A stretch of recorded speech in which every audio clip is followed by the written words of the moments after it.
Bonjour, je m'appelle actuellement Joseph Fadel, je suis marié, j'ai 4 enfants, 2 garçons et 2 filles. Alors avant j'étais musulman, je descends du 7e imam Moussa al-Kazem. En d'autres termes, je suis un descendant direct de Mahomet, le prophète de l'islam.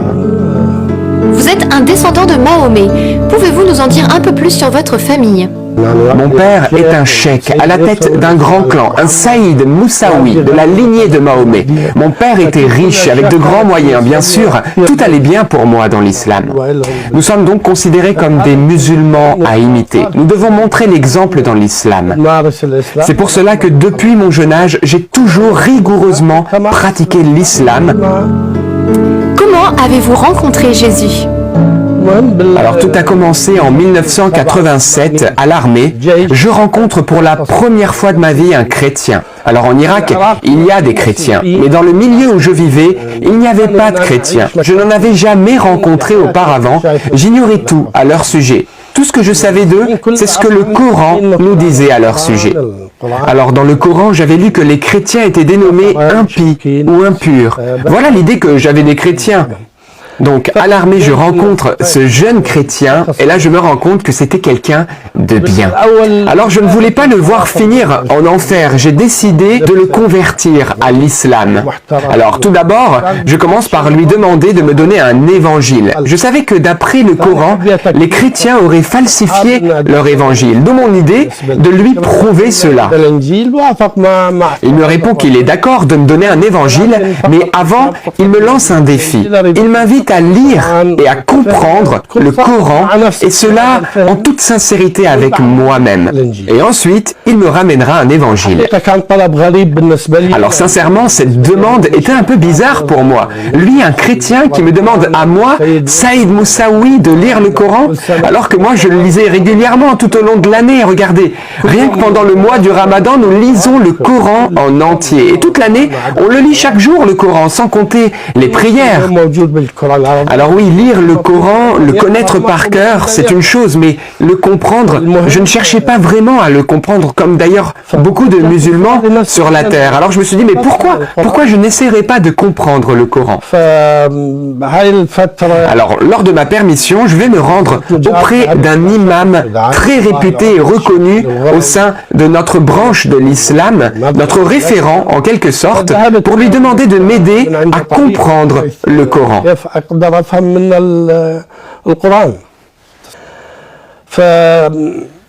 Alors, il commence à m'expliquer les prérequis nécessaires pour comprendre le Coran. À vrai dire, si c'était une autre personne que moi qui serait venue le consulter, je crois qu'il l'aurait renvoyé aussitôt, sans satisfaire à sa demande. Mais moi, il me connaissait bien, il me considérait comme son fils.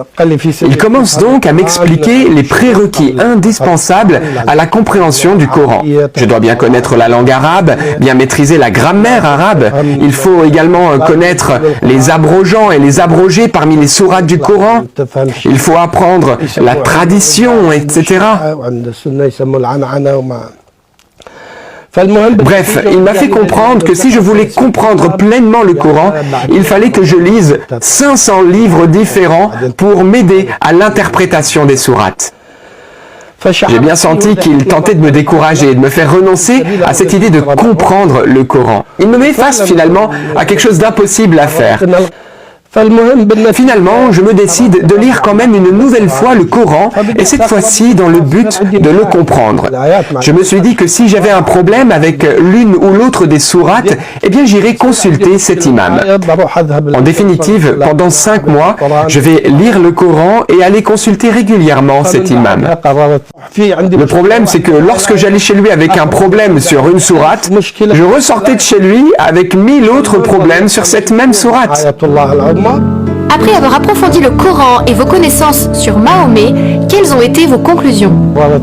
Alors ma conclusion après tout cela, eh bien c'était que le Coran ne pouvait pas être la parole de Dieu.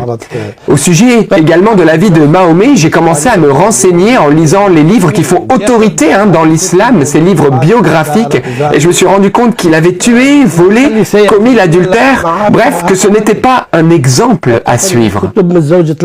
Je vais découvrir à la suite de mes recherches et de mes lectures qu'il a épousé 63 femmes. La première était son aînée de 20 ans et la dernière, elle n'avait que 6 ans. Ce qui est absolument contre nature, inadmissible. Alors à ce stade, je décide d'abandonner l'islam. Quelque temps plus tard, je revois Massoud, ce jeune chrétien à l'armée, et il se souvient qu'il devait m'apporter un évangile. Il me demande si je suis toujours intéressé. Finalement, je dis quand même à Massoud, donne-moi l'évangile et je verrai bien. Vous voyez Jésus en songe. Racontez-nous. En effet, tout a commencé la veille du jour où Massoud devait me donner la Bible. Je vais faire un songe. Je me retrouve sur la rive d'un ruisseau, large d'environ 1 mètre, et sur l'autre rive, il y avait un homme. Et j'étais attiré par sa présence. J'ai une grande envie de le rejoindre sur l'autre rive. Je me mets alors à enjamber le ruisseau, et voilà que je me retrouve suspendu dans les airs. Impossible de gagner l'autre rive, ni même de revenir sur mes pas. J'étais déstabilisé, effrayé. Mais voilà que l'homme, plein de compassion pour moi, me tend la main et me dit « Si tu veux venir à moi, il te faut d'abord manger le pain de vie. » Le pain de vie. Au réveil, ce matin-là, j'étais bouleversé. Les paroles de cet homme s'étaient gravées en moi. D'ailleurs, je n'avais jamais entendu parler du pain de vie. C'était tout nouveau pour moi. C'était la première fois de ma vie que j'entendais parler de cela, le pain de vie. Alors la journée continue et Massoud arrive avec l'évangile qu'il me donne dès son arrivée. Je me mets à l'écart pour le lire et je décide de l'ouvrir comme ça, par hasard. Et voilà que je tombe sur le chapitre 6 de l'évangile selon Saint Jean. Et la toute première parole que je vais lire dans cet évangile, c'est lorsque Jésus dit « Je suis le pain de vie ». La même parole que j'avais entendue en songe. C'était fou pour moi. Cette même parole, je suis le pain de vie, à la fois dans l'évangile, dit par Jésus, et à la fois dans mon songe. Je comprends que cet homme, c'est Jésus. Et je comprends que Dieu m'invite maintenant, personnellement, à lire l'évangile. Et en effet, je vais rencontrer le Christ à travers la lecture de l'évangile. Et je suis totalement saisi par le Christ. Je décide alors de mettre ma foi en lui, de croire en lui. Et par la suite, malheureusement, mes problèmes vont commencer. Qu'allez-vous faire ensuite? Je vais, à partir de ce moment-là, essayer de me rapprocher des chrétiens. Alors, la plupart des chrétiens en Irak se trouvaient à Bagdad. Je leur expliquais que j'avais foi en Jésus et que je souhaitais communier au moins une fois dans ma vie. Mais à chaque fois, j'étais rejeté là où je me rendais. Mais malheureusement, ils avaient peur à cause de mes origines et je fus rejeté. Il est important de comprendre que dans le Coran, il y a des sourates qui ordonnent de tuer celui qui quitte l'islam. Il y a aussi un hadith de Mahomet qui dit « Celui qui parmi vous abandonne l'islam sera tué.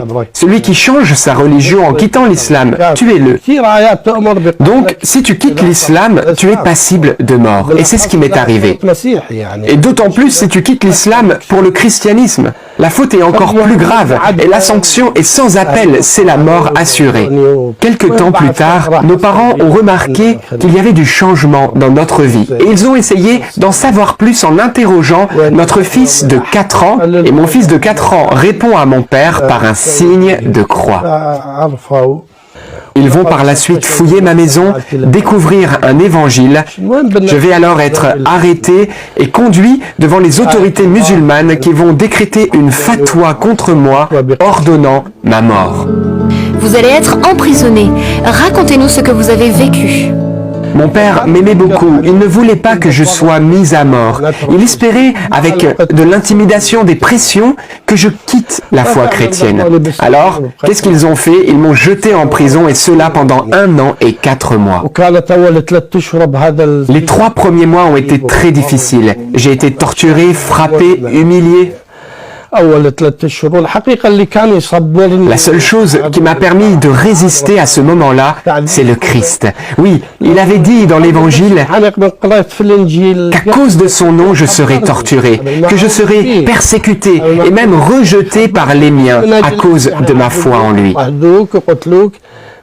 J'ai donc accepté tout cela, et même avec bonheur, par amour pour lui. Vous savez, j'ai été emprisonné dans la prison la plus dure en Irak. C'était la prison des services secrets. Régulièrement, il m'interrogeait, et il me posait surtout 3 questions. Dans quelle église es-tu allé? Quel est le nom du prêtre qui t'accompagne et le nom du chrétien qui t'a parlé? Je remercie le Seigneur parce que je n'ai jamais répondu à ces questions. Et au bout d'1 an et 4 mois, Dieu a permis que je sorte finalement de prison. Clairement, après cette période de prison, c'était absolument impossible pour moi de recevoir le baptême en Irak. Et en plus, je savais que si je restais dans la foi chrétienne, ma famille allait me persécuter. Ils étaient même capables de nous faire tous périr dans un accident, un incendie.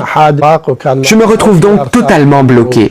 Je n'ai plus de choix. Il me faut quitter l'Irak. Et le seul pays où il était possible de nous rendre, c'était la Jordanie.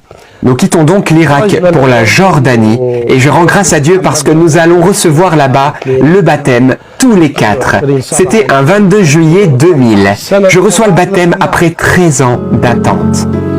Votre propre famille vous retrouve et vous tire dessus et vous échappez par miracle. Racontez-nous. Quelque temps après mon baptême en Jordanie, je me rends dans une ville, Amman, pour faire une course. Mais voilà que je vais être interpellé par les membres de ma famille. Je me retrouve entouré par un oncle et 4 de mes frères. Ils m'invitent à monter avec eux dans leur voiture pour éviter d'attirer l'attention sur nous et notre conflit.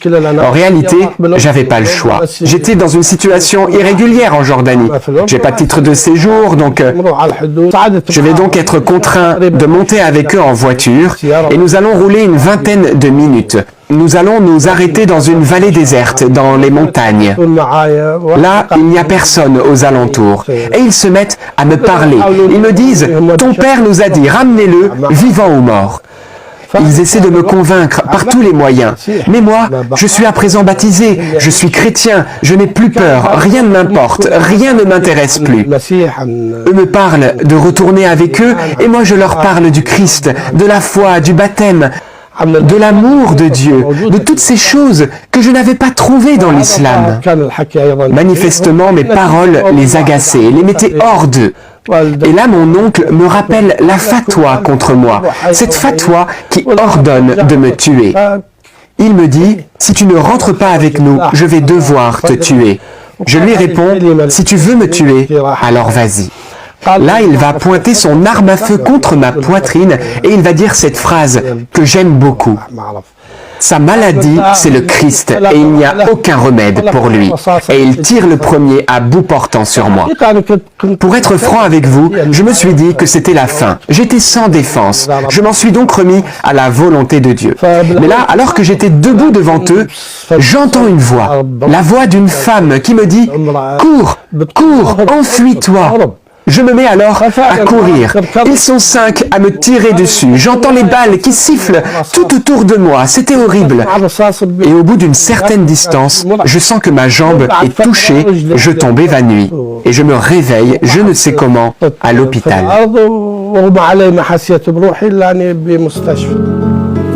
Que va-t-il se passer ensuite ? Pour être franc avec vous, à mon réveil à l'hôpital, j'avais oublié où j'étais atteint.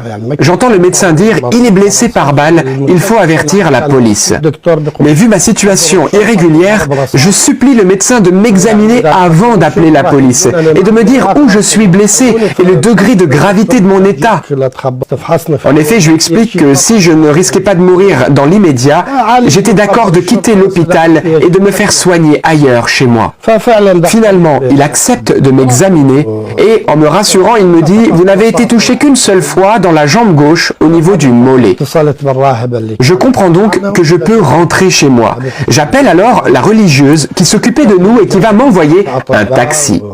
Arrivé à la maison, voilà que 3 médecins m'attendaient aux côtés de la sœur. Ils examinent ma jambe blessée par balle et là, je constate vraiment que Dieu m'a protégé. Ils me disent que la balle n'est pas ressortie de la jambe, il y a une porte d'entrée mais il n'y a pas de trace de sortie.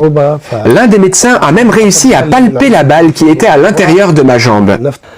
Ils essaient alors de se mettre en contact avec un hôpital pour programmer une chirurgie pour retirer cette balle parce qu'ils avaient peur que cela s'infecte. Malheureusement, aucun des hôpitaux ou cliniques contactés ne voulurent me recevoir sans le constat de la police. Alors il va se passer quelque chose d'incroyable. D'un coup, le sang va gicler de ma jambe de l'autre côté du trou d'entrée de la balle. Le médecin qui était à côté de moi ne comprenait plus rien. Il n'arrivait plus à palper la balle. On l'a cherché partout, mais non, on ne l'a pas retrouvée. L'un des médecins qui était autour de moi, qui est chirurgien et aussi chrétien, était intrigué par le trajet de la balle à l'intérieur de mon mollet, parce que le point d'entrée et le point de sortie ne sont pas une ligne droite. Le lendemain, il m'amène clandestinement dans un hôpital militaire où il travaillait pour me faire une radio. À la suite des examens que j'ai eus, nous n'avons pas retrouvé la balle. Et chose étonnante que m'a dit ce chirurgien chrétien, c'est que la balle a épargné les os, les muscles et les tendons. Elle a eu un trajet comme en zigzag à l'intérieur de ma jambe, chose qui est absolument impossible. Comment arrivez-vous en France? Après cet événement, avec ma famille, nous changions d'endroit chaque nuit. Nous ne restions pas longtemps dans le même endroit. Nous avions peur de retomber dans les mains de ma famille, qui continuait certainement à nous chercher. Peu de temps après, la France va accepter de nous accorder un visa. Nous nous réfugions alors en France, ce grand pays qui nous a accueillis et où nous continuons à vivre. Êtes-vous actuellement toujours menacé de mort? J'ai toujours cette fatwa spéciale contre moi qui ordonne de me tuer et en effet, cette fatwa n'est pas limitée. Elle est valable partout et en tout temps. Avez-vous repris contact avec votre frère qui vous a tiré dessus? Oui, en effet, je rends grâce au Seigneur. Quelque temps après notre arrivée en France, j'ai recherché à prendre contact avec ma famille, en commençant par chercher les numéros de mes frères. Et j'ai réussi à reprendre contact avec certains d'entre eux. Une bonne nouvelle, c'est que l'un de mes frères avec qui j'ai continué de parler au téléphone s'est converti et a rencontré également le Christ Jésus, alors que lui, il ne voulait rien entendre. Aujourd'hui, il est baptisé et sachez que ce frère-là était présent lors de mon agression par balle. C'était l'un de ceux qui me tiraient dessus. Oui, je rends grâce au Seigneur pour ce frère qui a été baptisé. Vous faites souvent la distinction entre l'islam et les musulmans. C'est important pour vous? Bien entendu. Tout d'abord, je voudrais redire à tout le monde que je ne hais pas les musulmans. Les gens pensent que je pourrais haïr les musulmans parce qu'ils m'ont persécuté et torturé. Eh bien non, je ne hais pas les musulmans. Au contraire, je les aime. En devenant chrétien, je suis devenu plein d'amour et non pas plein de haine. Donc je n'ai aucune haine envers les musulmans. En revanche, j'ai vu ce que l'islam peut faire d'horrible. Que souhaitez-vous dire aux personnes qui nous regardent et particulièrement aux personnes musulmanes? J'aimerais demander à tout le monde, et particulièrement aux musulmans, eh bien de lire et comprendre le Coran, et cela d'une manière sincère avec soi-même. J'invite tous les musulmans à réfléchir par eux-mêmes, sans se fier à ce qu'on leur dit. Aujourd'hui, il est facile de trouver l'information. C'est pourquoi j'invite les musulmans à chercher la vérité, à chercher même à comprendre le Coran par eux-mêmes. Un mot de la fin? Le dernier mot que j'aimerais adresser à tous, chrétiens comme musulmans, c'est que Dieu est amour. Oui, Dieu est tout amour. L'amour, c'est Dieu.